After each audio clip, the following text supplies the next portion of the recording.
Hey everyone, Gurky the Gacha Grinder here, bringing you another 7 Knights Rebirth video. In this video, we're going to talk about ruby farming. We're going to explain how to set it up and what the point of it is, and some other things. I will have a separate video on what to do with the fodder, but let's get into this. So, ruby farming is going to be your main source of currency income. All right, like 90% of it. Alright, this game has a repeatable mission feature. So every time you level up a hero to level 30, you get 20 gems. Alright, this game gives out tons and tons and tons of heroes. Level 1, 2, and 3. Eventually you'll stop getting the level 1s. But the level 2s are going to be what you're going to be leveling up. The majority of them doing it this way. So as you can see, I already have. Let me collect my daily stuff real quick.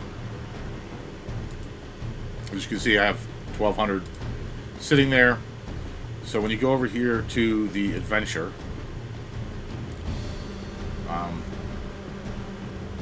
I do the first stage of a new area because it's the easiest, and you get the same amount of experience points. It's farming like stage 2, 3, 4, or whatever. Alright? So we're going to go in to stage 1, and up here, Ruby Farming Team. So, let's begin with the formation. I've been using this formation. I'm pretty sure it's the best one. Because it gives your farming unit in the back an attack boost. And the front row slight defense boost, which is kind of irrelevant, but you do get a larger attack boost from the back. Alright, now what we have here is we have the unit in the back row. This is going to be your farmer, and then your fodder right here.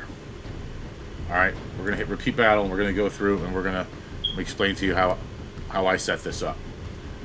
Alright, you can click end repeat battle upon losing a match if you're trying to farm a little bit outside of your ability to one-shot waves or clear it, because what happens is it's going to keep repeating, and every time you lose a battle, you're going to lose 1 key.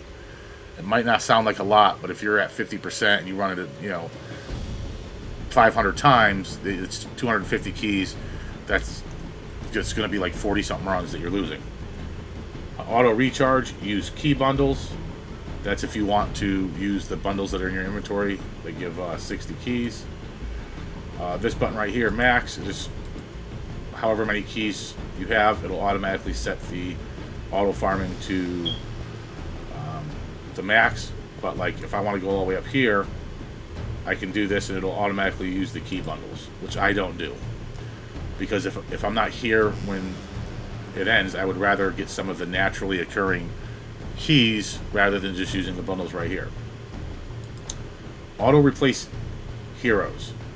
So auto swap hero out at max level and repeat battle if hero cannot be swapped.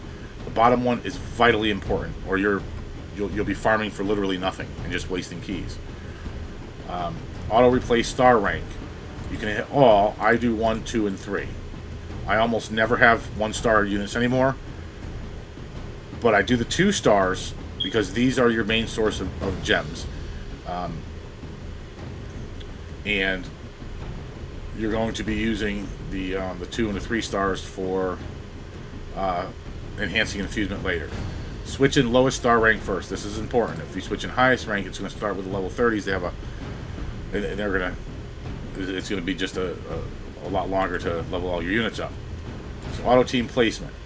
You can swap this out. Like you can run 2 units up here, or a unit down here, if you need an extra unit to farm.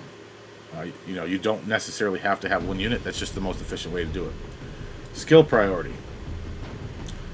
You have to set this. Click use skill priority, and you have to set this. You want your character, or your farming unit, to use their skills immediately after coming into the battle, or the fodder will use their skills, and it'll take much longer. Accelerated mode just stays on. Auto sell equipment. I'm going to be honest with you, you can probably auto sell everything that you get, because you're not going to use it, because absolutely nothing, at least up on normal. I haven't gotten to hell yet. On normal, it's just absolute trash compared to what you're going to get in the raids. And that's pretty much it. You know, Tio comes in, one-shots it. He usually one-shots this wave too, but sometimes there's one enemy left over and he has to just fucking poke it real quick. See? Poke, poke. It's done. 7 seconds. The highest I've done is 6 seconds. And just minimize it. And that is your ruby farming guide. It's super, super simple. Like, comment, subscribe. Peace.